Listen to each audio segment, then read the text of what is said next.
Alright, so guys, so today we're working on the guitar. I forgot to show you how to route the truss rod. It's, I don't know, pretty simple. I'll kind of show you guys how to do that later. Now I'm cutting the 10-degree headstock angle. I do it with just a regular saw because it's, I don't know, for me it's more accurate that way than I just plane it down really straight. Instead of trying to use a jigsaw, that really messes things up. I've learned my lesson on that one. Set the volute here, and then how long the headstock's going to be, and then neck thickness before I glue the fretboard on. So that's what we're on right now. We got to finish sawing this up.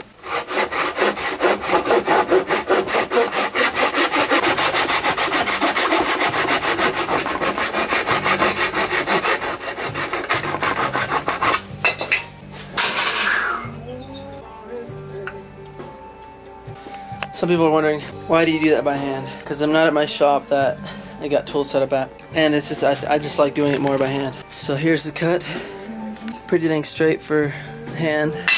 This is where the plane will come in. Clean all this up. 10 degrees. Wow, you made an egg? Yeah. Alright, so now we're going to plane this down here. So this is what I'm after.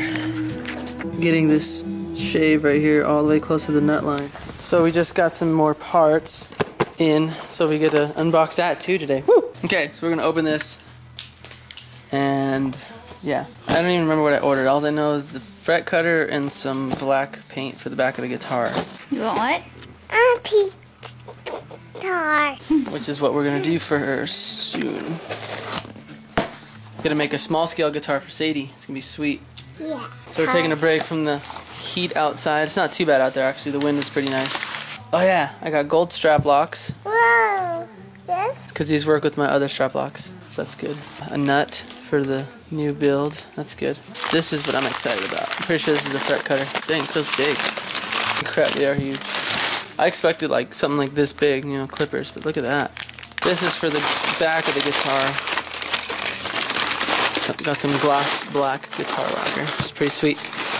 That's it. I'm gonna keep continuing the neck now. I got a lot of work to do. Okay, so I'm getting pretty dang close. You can see right here, come film this. I'm really close to this nut line right here. I'm like literally like 1/16 inch or less off of the nut line. So I gotta get it on that side, then I plane it all flat. And if I do it right, it should be down to these lines right here that I have on the sides there. Yeah, so let me just get that finished.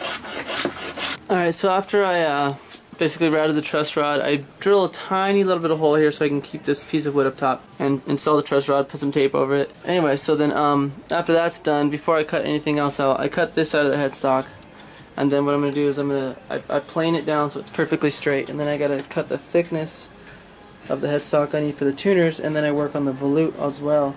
So after I get that section taken off, I cut it up to the volute, leave it just like that, and then I'll go ahead and finish cutting this off. Which actually I think I might do first. After that, that leaves the headstock perfect, and then I gotta drill these tuners later. But after that, then I glue the fretboard on, and then that's when I stop for today because I gotta let the fretboard set, you know, and then afterwards, then I cut to these lines, and that's about it. Alright guys, so right now what I'm doing is I totally skipped a ton of parts. Let me show you what I did. Basically, after I cut off this edge or whatever, I cut this, and then I just tapered off the end to the volute, like I said, to the thickness of what the tuners need to be at. And then so now what I'm doing is I drilled 4 little holes with the Dremel and shoved some nails in here. This is how I'm going to start aligning all my fretboards dead center. And it worked out great this time for the first time I'm trying it after seeing it on some forums, on the Project Guitar forums. So now, I know if Rad sees this, he's going to say I don't have enough clamps, but this is all I got, so it'll work. I've done it before and it comes out amazing. But yeah, if I had enough money to buy like 40 clamps, then I'd definitely most likely use them all on this fretboard. But right now we only need to use basically what I'm using because those nails basically slammed it all the way down. And all I'm doing now is clamping the rest of it. Definitely not enough clamps. That's okay. So after this is done, after this step's done, because I already installed the truss rod too, I forgot to show you, it's over here, but see that in another step. Basically you just cut the neck to width, and then I'll sit there with my little hand plane, not this one, a smaller one, and my scraper, and I'll just square up all the edges. You can see how much force we put into these clamps because these things bend a lot. And I guess I don't know if I'm putting too much force or not, but I don't really think there is ever too much force. Got the lovely Brietta on camera and helping. She's the girlfriend of my dreams. Okay, so that one's good. You don't need to put too much because these things will probably crush. These things are powerful enough to probably crush through all this, so At least I'm assuming. I've never gone that far, but I have seen it crush through alder. Just some decent soft wood, I guess you would say. Okay, so after this is done, I'm going to let this set for a good couple hours, and then if I want to today, I could finish cutting the rest of the shape out, but I don't think I'm going to. I think I'm just going to leave it overnight. I got another project, which is a 7-string that's on my forums that I got to pull the frets on with my new fret cutter, so that'll be on video too. That'd be pretty cool. Okay, gotta make sure all these are all tight now. It's like tightening the lugs on a car. You want to go over all of them, kind of crisscrossing, going back and forth, and making sure they're all nice and tight. Oh crud, watch your finger there. See, I even bend these ones a little bit, clamping bodies together. That, stay there. Now I'm going to clean the rest of this off, and we're going to pull some frets off of the 7-string build. So, alright, so I got the neck over there. I'm about to take it off and cut it to shape. I'm not sure yet. So in the meantime, since I got my black clear coat from StewMac, I decided to paint the back of this. Just added a dual coat, kind of almost like a sealer. And you guys get to see the magic of peeling the masking tape. So it's going to be pretty cool. Yeah, and then we're going to see how cool that binding is. Just look at that contrast already. It's just amazing. Alright, here we go. And I always peel up so it's away from the paint. Oh, this is going to look good. Alright, so that's the first section.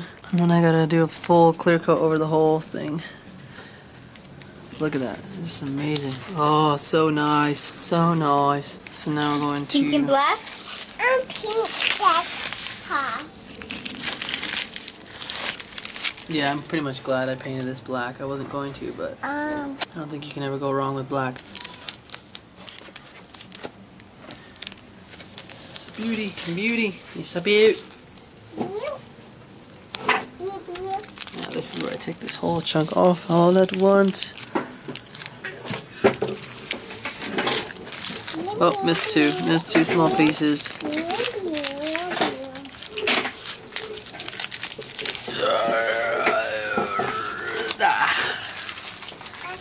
It's just beautiful. It's just beautiful. Look at that. That is just very sexy. It's almost too sexy. So I got it painted. I waited maybe 20 minutes for it to stop smelling. And I set it here, nice shot on I guess, and this is where it'll sit drying. I let it usually sit for about a night or two before I take it out and sand it. Then I'm going to add some clear coats to even out the whole finish out. And then after that body is clear coated a little bit, I think maybe one or two coats, I'm going to let it sit for the whole process of building the neck and everything. That way when the neck's done and I refinish everything, the neck gets a little bit less coats because I don't want it to have too much coats, and that's what it looks like. Sits there, doesn't smell, which is good, in the closet for a long time. Anyway, last step is to, after you get the neck all glued on there and everything, is to cut this almost close to shape. I usually give myself like 2 or 3/16 of an inch. I don't know, it's really hard to see, but that pencil line is there, and that's what I'm planing down to. And then after that, I'm going to fret it, and then after that, I'm going to finish cutting the volute and the neck width in, and then you shape it, and we can go ahead and throw it into the guitar. So I've just been paying attention to my line here, getting pretty close. This section here is a little high. But other than that, the neck's pretty much done for the day, so it's good.